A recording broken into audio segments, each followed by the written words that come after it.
بسم الله الرحمن الرحيم. الحمد لله رب العالمين، والصلاة والسلام على أشرف الأنبياء والمرسلين نبينا محمد وعلى آله وصحبه أجمعين. أما بعد،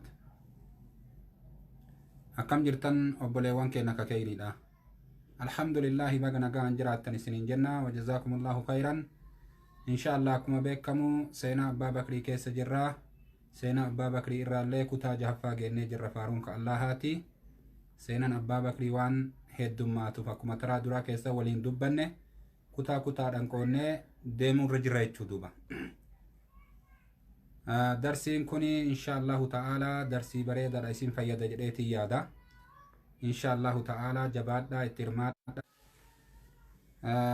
Warri bilbiltan inshaallah ba'ada agartee darsiitii haa ta'u. Jazaakumullahu khayran. Kanaaf jecha yaa obboleewwan kiyyaa, darsiin kun agartanii akka isin jala hin dabarre yeroodhaan taayimii isaa kabajanii dhuftanii agartee qooda irraa fudhachuun isin jirti duuba. Seenaan abbaa bakrii dheeraadha, amma boodallee akkanatti irra deebi'uuf yookiin yeroo qabaachuu dhabuu kennan mala. Namni marti mijaa'ee fi yeroo cufa akkanatti agartee anaa dabarsullee taanan isinii dhageeffatullee taanan bifti kun yeroo mara argamuu dhabuu isaattu mala. Namni cuftii ka jiru biyya adda addaa keessa jirtanii haalli mijaa'ee yeroo cufa akkanatti waliin jiraanna jechuun waan danda'amuu miti. Tokkoffaa azala jidduu kana jira. Akkasuma immoo jiruun addunyaallee mataan isiituu shaagala. Kun achirraa agartee qabanii biyya Arabaa irraa gara biyya darbanii, kaan agartee biyya Awurooppaa irraa kun akka adda addaatiin duuba haalli kun gizee mara argamuu dhabuun isaanii malaa jechuu. Nuti addunyaa keessa jirra. Kanaaf agartanii haga danda'ameen qooda irraa fudhadhaa isiniin jedha. Obboleewwan keessaniifillee sheer godha, invite illee wal godha. Seenaan abbaa bakrii dheeran kun amma bu'ee booda itti deebinee agarteeni qaraana rabbi beekasan. Rabbi beekaa qaraanullee yookiin ummata biraa waliin ta'a, nama isin hin ta'in obboleewwan keessan jechuu. Haalli yeroo cufa akkanatti mijaa'ee wal biratti nu argamsiisuu rabbi alamaa callaa beeka duuba. Seenaa abbaa bakrii irraa kutaan jaaffaan درجة أبا بكر إفسو منزلة الصديق عند النبي صلى الله عليه وسلم. درجة أبان بكري أبو جتشار نبي ربي برت. أبان بكري نبي ربي برت درجة كمي أبا وانجل الرهاسوفنا إن شاء الله تعالى. وانجل أندوبا نبي كن أبا بكري أكملي جالة صحابات ونرى. جال اللي نبي كن أبا بكري تفكبوا وان توسفا ننكبوا. Gaafa tokko Umarii ilma Khaxaabitii fi isatu wal dhabe. Wal dhabbii akka anaafsuu wal dhabnuu kana osoo hin ta'in wal dhabbii xiqqoo agartee yaadarratti wal dhaban. Wal dhabnaan abbaan bakrii gidee itti himatee barwanni kun akkanaa jennaan irraa qeebaluu dide Umar. Haguma kanatti agartee ka ilma namaati lachinuu aaranii jennaan abbaan bakrii ka'ee biraa deemee nabii keenya bira dhaqee waytii inni jedhu deemee gara mana isaa waytii inni galee jedhu Umar seenaye. Osoo irraa qeebale onni abbaan bakrii naan jedhe dhugaadha jedhee dubbirraa deebi'e. Ka'ee amma abbaan Umar deemee mana abbaa bakrii yoo dhaqu abbaan bakrii mana hin jiru, mana nabii kennaa jira. Deemee achii nabii kenna bira dhaqee waytii Umar jedhu abbaan bakrii nabitti himatee bar Umariin akkanarra wal dhabnee gidee itti madheen irraa qeebaluu didee jedheen. Wayita Umar dhufu nabiin kenna alayhi salaatu wassalaam akka malee dallananii jiran. Aaranii fuulli isaanii garagalee jiran. Achuma Umar dhufee jennaan nabii rabbii Umaritti dallanuu kana agarraan abbaan bakrii lakki yaa nabii rabbii bar anatu itti balleesse, yaa nabii rabbii anatu itti balleesse, anatu dogongoree yaa nabii rabbii jedheeni nabii kenna qabbaneessutti seene.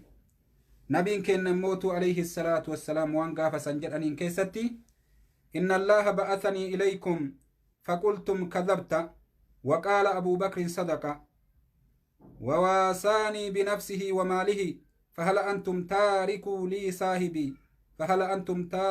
لي صاحبي فما أوذي بعدها جدًا دوبا. نبين كن نوان جدي ربين إسنين إرجع جدين عمرين ما تقريشي تكا كجيب دنان جتنين الراكي بلو ددني جدين أبان بكري دوغا دبتنان جدين الراكي بلي جدين diinagdee isaatiillee naaf gargaaree lubbuu isaatiillee naaf gargaaree jedheen. Dhugaadha, dubbii dhugaa dubbate nabiin.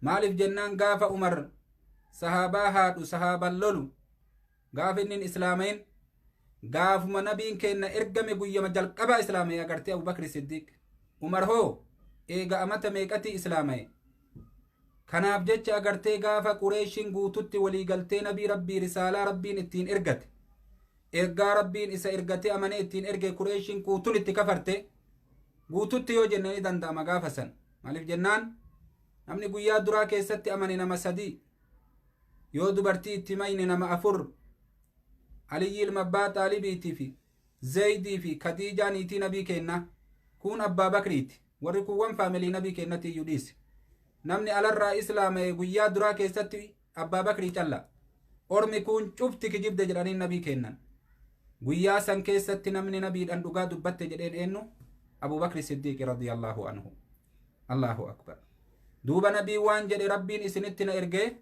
kijibde naan jettanii jedheen abbaan Bakrii immootu dhugaa dubbatte naan jedheen narraa fudhatee jedheen kanaafuu saahiba kiyya kana naan dhiiftanii jedheen nabiin alayhi salaatu wassalaam lubbuu isaatillee naa gargaaree diinaggee isaatillee naaf gargaaree jedhe sila isaa kana isin naan dhiiftanii jedhe nabiin alayhi salaatu wassalaam maanarraa azaa gootan jedhe duuba achi booda abbaan Bakrii takka azaan godhamnee jedhan takka namni isa duran dhaabbanne duuba darajaan abbaan Bakrii qabu nabii kenna biratti onnee nabii kennaa keessa jira jechuu duuba onnee nabii kennaa keessa jira jechuudha Abu Bakri Siddiiq gochuma isaattu ka akkasiiti homa inni nabii kennaa ta'etu waan as dhiyaatu miti akka ganaatti dhufuu jiraannutti insha Allahu ta'ala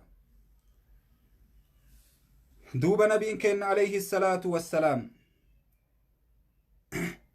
abbaa Bakrii kana baay'ee faarse law kuntu muttakhizan khaliilan ghayra rabbii lattakhaztu abbaa Bakrii khaliilaa jedhe nabiin alayhi salaatu wassalaam osoo abbaa Bakrii kana malee nama biraa jaalallee godhachuun hiriyyaa godhachuun kana hayyamamu taate silaa isa jaalallee godhadhaa jedhe immoo jaalallee godhachuun nabii kennaaf hin hayyamamu maaliif jennaan rabbi jaalallee isa godhate jaalallee rabbitu isa godhate nabii kenna alayhi salaatu wassalaam obbolummaa islaamummaattu agartee jidduu kenna jiraa jedhe nabiin walaakin ukuwwatul islaam wa mawaddatuhu akkana jedhe duuba obbolummaa islaamummaatiif agartee jaalalatu jidduu kenna jiraa jedhe laa yabqayanna fil masjidi baabun illaa sudda illaa baaba abaa bakrin nabiin kenna akkana jedhe alayhi salaatu wassalaam hulaan takkallee agartee ka hin hafin jedhe cufamtu malee hulaa abbaa Bakrii malee jedhe hulaa gara masjidatitti baaftu cufa isii cufaa jedhe nabiin kenna alayhi salaatu wassalaam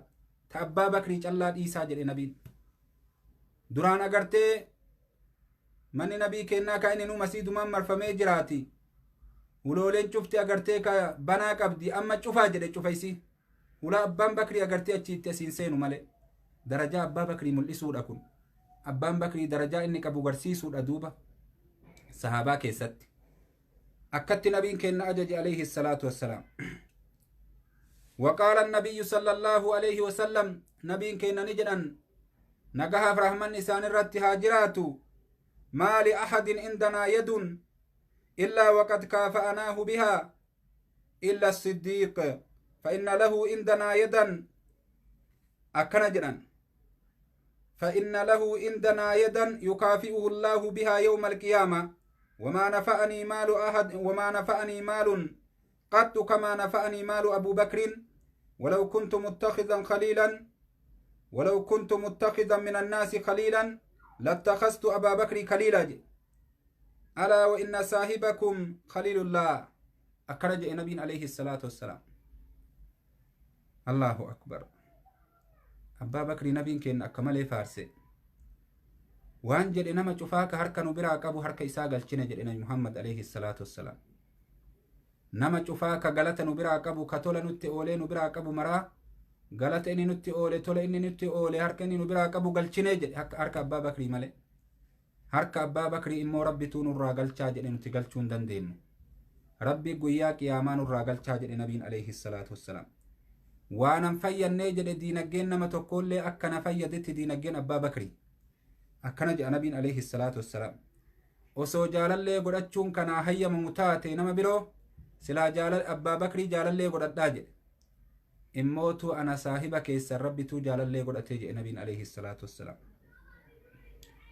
akkana jedhe duuba nabi Muhammad alayhi salaatu wassalaam sahiha imaamu Tirmiziin baateen keessatti kitaaba manaaqibaa akkasuma imaamu Albaanilleen sahiha godhe sunan agartee Tirmizii keessatti akkana jedha nabiin keenya alayhi salaatu wassalaam. Allahu akbar. abbaan bakrii nama akkanaati. دوبا نبي كن عليه الصلاة والسلام وانجل من أنفق زوجين من شيء من الأشياء في سبيل الله دؤي من أبواب الجنة. يا عبد الله هذا خير. فمن كان من أهل الصلاة دؤي من باب الصلاة، ومن كان من أهل الجهاد دؤي من باب الجهاد، ومن كان من أهل الصدقة دؤي من باب الصدقة، ومن كان من أهل الصيام دؤي من باب الصيام وباب الريان. فقال أبو بكر دوبا وانجدن الله أكبر. نبي كينا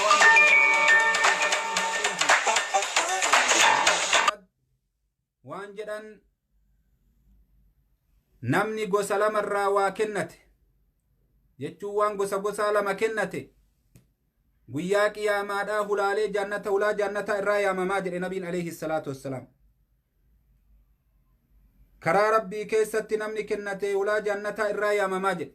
namni gosa lama karaa rabbii keessa kennate waan gosaa tokko jechuu waan gosaa tokko lama namni kennate karaa rabbii keessatti guyyaa qiyaamaa hulaa jannata irraa yaamamaa jedhe.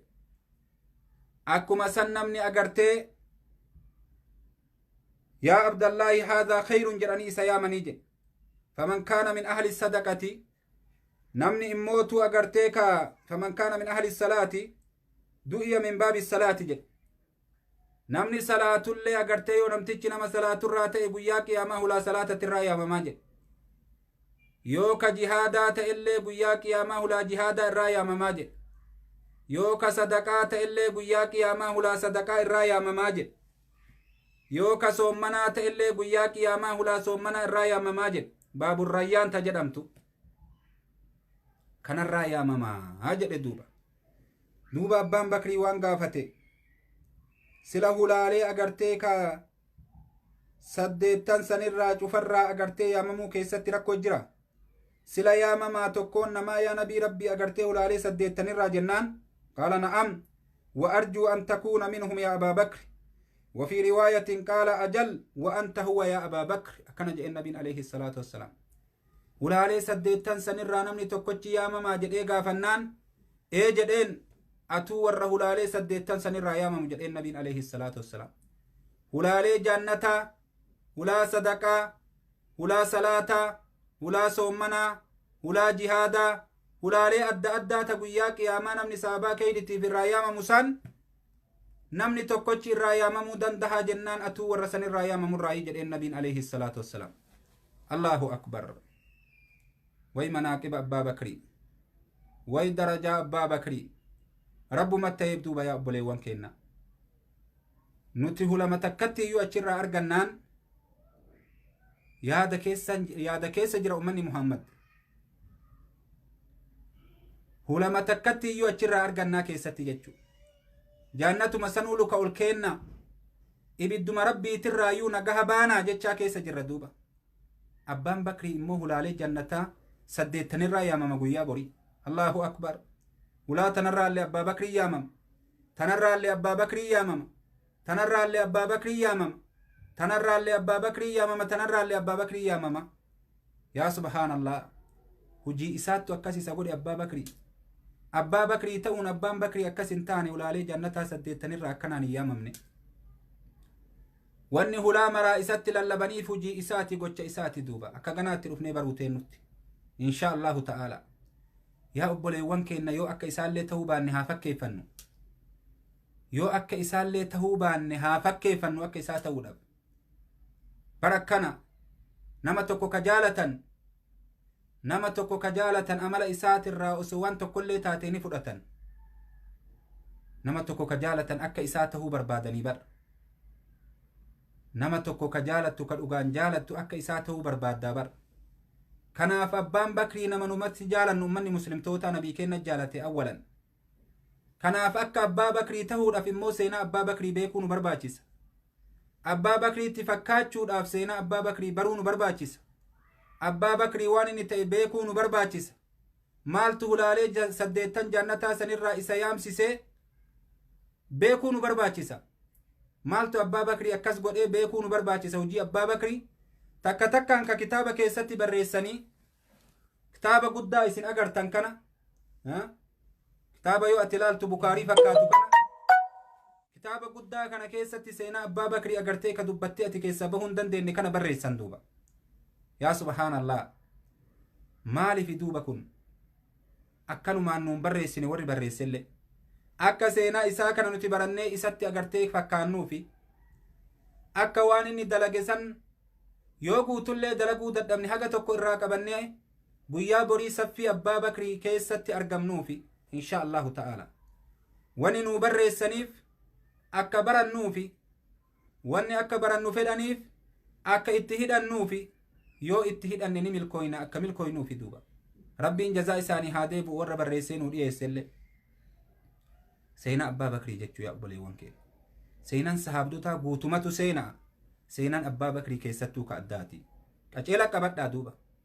Qaceelatti qabadhaa, qaceelatti jala deemadhaa, qaceelatti hordofadhaa. Waan inni dalage kana baradhaa. Akka guyyaa borii agartee ka itti milkooytan saffii Abbaa Bakrii keessatti akka argamtan taha duuba. Ani isiniin gahe gama kiyya. Saffii Abbaa Bakrii keessatti akka guyyaa borii argamtan. Qaceelatti baradhaa duuba. Abuu Bakri Siddiiq maqaa isaa kanaan agartee jannatan arganne hojii isaatiin jannata argate. Akkuma gana agartanii ka dubbatuu deemnutti insha Allahu ta'ala. Hulaalee 8 jannataa irraa yaamama Abbaan Bakrii. دوب أبو بكر الصديق رضي الله عنه وسو أكنت تجر وآش أبو بكر أجمل أيام عمره في رحاب الحبيب صلى الله عليه وسلم الذي كان يحبه حبا جما وفي يوم من الأيام خرج النبي صلى الله عليه وسلم في سنة 10 إلى حجة الوداع وكان أبو بكر في صحبته أكنجنا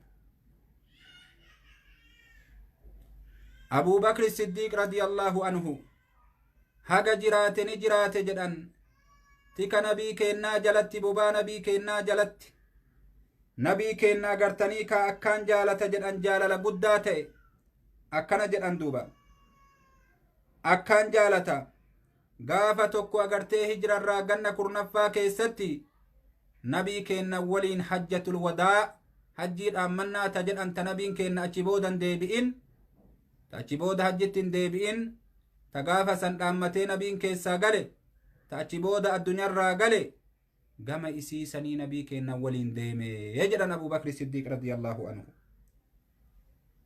ثم عاد النبي صلى الله عليه وسلم بعدها إلى المدينة وأمر بإغلاق كل أبواب التي تفتح على المسجد إلا باب أبا بكر ليعرف الناس قدره ومنزلته. وأمر الرسول بتجهيز جيش الإنفاذ إلى أرض الروم وجعل فيه كبار المهاجرين والأنصار.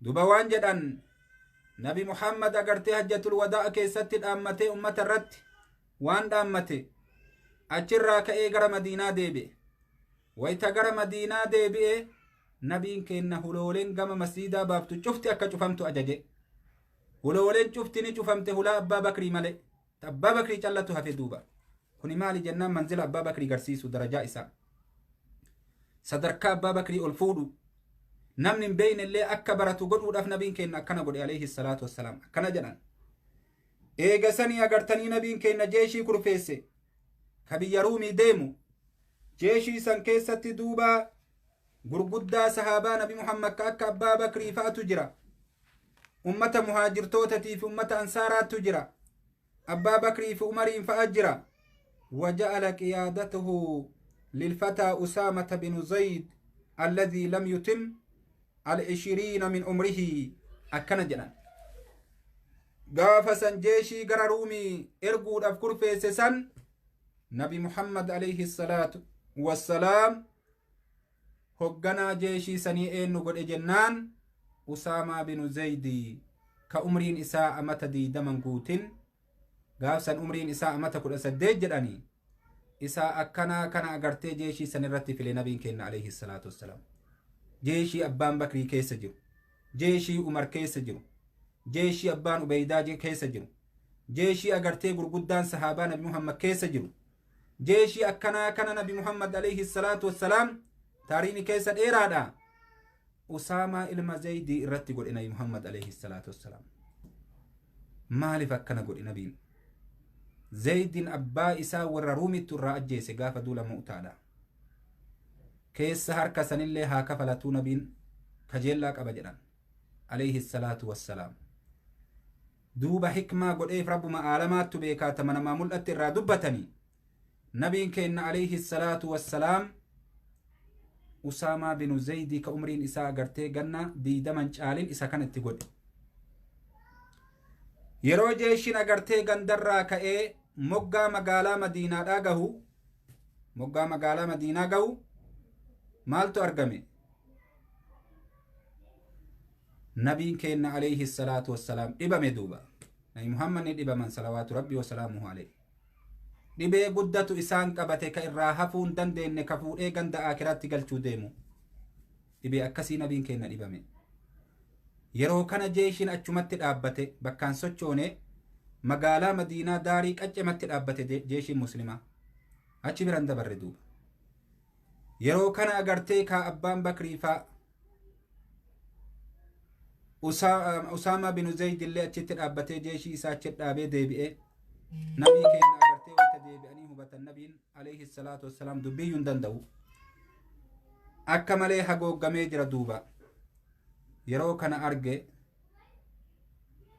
Abubakri Siddiiq akka ummataan salaatu nabiin keenna ajaje imaama akka ta'u namni osoo nabi Muhammad lubbuun jiru nabii keenna ummataan salaate tokko agartanii abbaa bakriiti isa dura namni jiru gaafa agartee duula tabuukii callaa abdurrahmaan bin awfi ummataan salaate bakka nabiin keenna jirutti sammalee achi booda bakka nabiin keenna jirutti namni tokkollee sahaaban tokkollee ka nabi agartee ka imaama ummataa ta'e hin jiru duuba gaafa kana nabiin ajajee abbaan bakrii akka imaama ta'u ajajee imaama ta'e duuba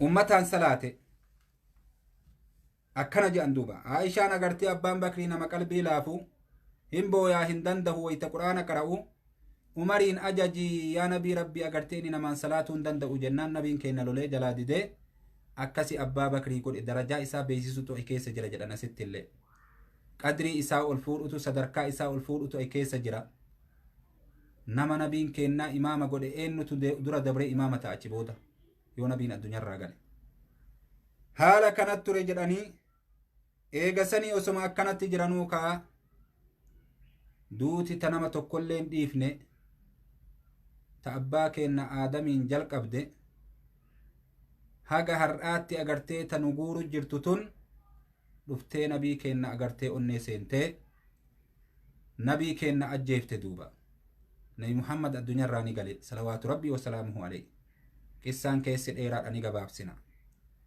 nabi Muhammad addunyaarraa ni gale salawaatu rabbii wasalaamuhu alayhi ummata agartee gaafa san addunyaa gubbaa jiru ka muslimtoota guyyaa adiin aduun itti dhiite duuba haga namuu waan dalagu wallaalee rifannoota irraa sahaaban gaafa san waan tahan waan jedhanii agartee bifeessan hin qaban duuba galteen akkasii takkaa agartee musiiban akkasii ummata muslimaatitti hin galle takkaa musiiban akka gaafa nabi Muhammad du'ee sahaabaa nabi Muhammaditti galtee takkaa ummata Muhammaditti hin galle achi booda hin galtullee amma boodallee musiibaa guddoo ummata qabate duuba hin irreeyne sahaaban nabii keenna agartee jiraa isaa ka du'e arganii du'aa isaa awwaalanii booda hafanii qalbii sahaabaa keessatti hin uumamne achiin duratti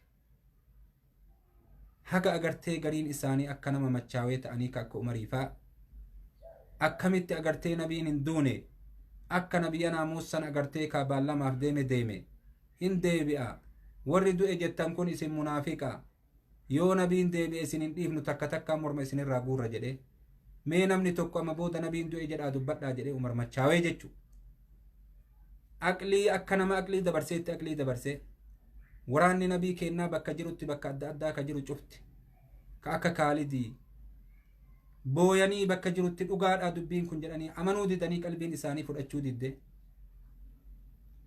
namni marti agartee bakka jirutti dubartiin uf wallaaltee dhiirti uf wallaale rakkoon guddaan musiiban guddoon ummata qabatte duuba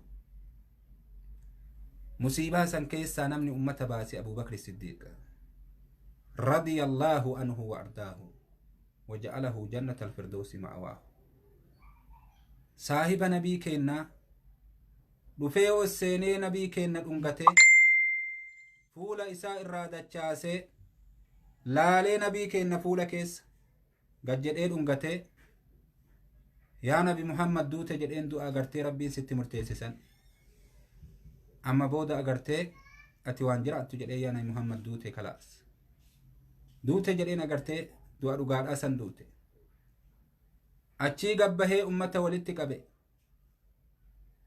أمتا أغرتي كا أفت دچاسي بوي أغرتي كا نبي كن أغرتي هچو فولد دچاسي قبه أمتا مراتي وان جد أولالاني وان تهولالاني أمر نسان دبده آية أچين درت بوتي لفجرتو كنمو قرآ أولو كارما أنا في أغرتي لفزي لسان اللي جلابده آية سن أمتا رقرأ وما محمد إلا رسول قد خلت دوبا أغرتي كا آية كان الرتي قرأي هقا آكراتت محمد رسولتو أكما رسولتو تسين درا ملي وانتاني كاسين درت دبرت يو محمد دو إسن دوبا دي بتاني يربا كيسن الرتي جاء ربي سبحانه وتعالى دوبا أكنا محمد دو آيان إبسطتوني إسي تنا إني قرانا نمني شفت أغرتي أكوان آياني أما سمي رابوته نمو قرآو في الراغر قلي أچن نمو صبري أرغته duraan nabiyyin maanuuni du'aanuu mataa isaanii keessan seenne in du'aayyuu itti eegutti hin jiran duuba akkasit duuba fitnaa sanirraa ummata baasee Abubakri Siddiq ayata rabbiitiin isaan faamsisee achi booda isa filatanii yeroo agartee kaa namni martuu baallama isa godhee irraa bahe ummatoonni gariin ka bakka adda addaa jiran gosootin arabaa shirkii durbeeytutti dachaate gariin isaanii nabiyyummaa himatutti gattaa'e gariin isaanii osoo nabi Muhammad jiruu nabiyyummaa himatu gattaa'anii sunni jabeeffate haala kanaan biyyi kufritti dachaate warra madiinatii fi warra makkaatii fi warra xaa'ifii malee ummanni kun agartee ka kufrummaa qaceelaa achi baasee mul'ifatinillee sadaqaar abooda agartee kaanuti hin kenninuu jedhan zakaa durbaaf nu arabooda baafnee hin kenninu jedhan Muhammad du'e eenuuf kennina jedhani didan dhoowwatan duuba akka waan qarana Muhammadii kennani yeroo kana agartee ka abbaa Bakrii sirni bulchiinsa isaa akka malee ulfaate abbaan Bakrii waan godhu wallaale sunnaa nabii kennaa immoo namni akka abbaa Bakrii akkanatti qabatu akka waan hin jirreeti Abubakri Siddiq jeeshii Usaamaa ka gaafas nabiin kenna geegessee jeeshin magaalaa Madiinatti irraa wayitii gabbahu dhaabbate ka gara Ruumii deemaa jiru durri waan abbaan Bakrii dalagee jeeshii sanaa deemu jedhee ajaje ummanni ansaaraatii fi warroonni garii walitti qabamanii arabnuu amma kafarte maal biyya Ruumititti erganii miti kana islaamummatti haa deebisanii dura jedhan ra'ii kana lafa kaayatan dubbii kana Umaritti himanii Umarii waan jedhaniin amma arabnuu kafarte gara arabaa dachaasuu malee Ruumitti erguu maaliif barbaachisa ammallee immootuu yoo kana malee hin ta'u jedhee abbaan Bakrii kadidu taate waan itti nuu himtu Usaaman nama ijoolleedha nama yaanni hin galinii fi nama yaanni galeef jeeshii kana keessa agartee fili mataa itti godhi warri gurguddaan ka biraatu hedduudha jedhi itti nuu himi jedhaniin achii deemee yaada kana irra fide Umariin ilma Khaxaabii Abubakri Siddiq irra Abubakri Siddiq lafaa ol ka'eet Umariin agartee morman qabanne homaatti nan bifne haga Umar dallanii agartee ummata deebi'ee agartee ummata itti ka'u jeeshii nabi Muhammad geegessee irraa du'e ana asitti hambisaa jedhe Usaamaa nabi Muhammad harka isaatiin alaabaa itti hidhee hogganaa godhe ani irraa fuudhaa jedhe yoo akkana taate maal irraa agartee kaa bakka bu'ee jedhan agartee nabii kennarra osoo an jiru sunnaan nabi Muhammad tuqamtii jedhe duuba durri waan ani itti dalaguu kanaa jedhe jeeshillee hin hambisu Usaamaa irraallee agartee kaa hin fuudhu jedhe abadan agartee hogganummaa durri waan abbaan Bakrii itti dalagee kana jedhan kaayoo nabii kennaa hamilee nabii kennaa bakkaan gayu waan nabi Muhammad osoo yaadu irraa dhibamee bakkaan ga'uu dadhabe san bakkaan ga'u kana ture duba rabbi sarraa haa jaalatu. Haala kanaan duuba Abubakri Siddiq jeeshii garas geegesse qissaan keessi dheeraadha irraa isinii gabaabse. Eegasii agartee kaa gara jeeshiin sunillee milkaa'ee gaddacha'ee biyyattii ruumii cabsee injifatee injifannoodhaan gale. Eegasanii biyyoota arabaa keessa giza lolaaf ka'u Abubakri waraana bakka 11tti kurfeessee bakka 11tti hogganaa 11 filee jeeshii kana agartee hogganaa mara jalattuu jeeshii naqee biyyoota arabaa bakka adda addaatitti erge duuba akka islaamummaatti deebisaniif jecha. Yeroo kana Umarii ilma Khaxaabii faa namoonni walitti qabamanii yaa Abbaa Bakri akkamiin loltaan ummata kana. Ummanni kun ashhadu an laa ilaaha illallah akkana jedhan wa anna Muhammadan rasuulullaahi jedhan. Rabbi ta'uu amanan. Nabi Muhammadin agartee ergamaa ta'uu amanan. Ummata akkanaa akkamiin loltaanii. Warri kun zakaa dhoorgate malee waan biraan balleessine. Ummata akkana jedhu akkamiin fixxa jedhaniin duuba. Abbaan Bakrii waan jedhe nama gaafa zabana nabii keenna naqattoo gaalaa kennu zakaa jedhe ka har'a dhoorgate tokkolleen dhiisu jedhe Abubakri Siddiq. Abadan jedhen dhiisu jedhe. Yoo isin na diddanillee kophaa kiyya bahee lolaa jedhe Abubakri Siddiq. Achirratti Umar rabbiin qoma agartee Abbaa Bakrii bal'isee jedhe lolaa. Akkasitti duuba Abubakri Siddiq sunnaa nabii keennaa qabatee irratti goge. Sunnaa nabi Muhammad qabatee irratti goge duuba radiyallahu anhu wa ardaahu. Akkasiin rabbiin subhaanahu wa ta'ala Abubakri Siddiq rabbiin ol fuudhee darajaa itti godhee zabana isaa keessatti warri kafre warra riddaa jedhanii lolee kaa zabanni Kaalid keessa beekame lolaan zabana kana. Zabanni Kaalid lolaan beekame zabana kana zabana Abbaa Bakriiti. Zabana kana keessatti jagnootii durin beekamin mara gadi baasee Abbaan Bakri ijoollee sahaabaa mara gayyaasee ummanni agartee diinitti deebi'an. Wanni Abbaan Bakrii ittiin faarfamu duula riddaati irra guddaan. Duula riddaa jedhanii warra agartee diinii keessaa ba'ee duuba dacha'ee pheenxee ta'e diinitti deebise duuba. Biyyoota arabaa guutuun dhuunfachiisee jechuudha. Akka kana dalagee sunnaa nabii keennaa qabatee Abubakri Siddiq yoo jedhan nama akkanaati.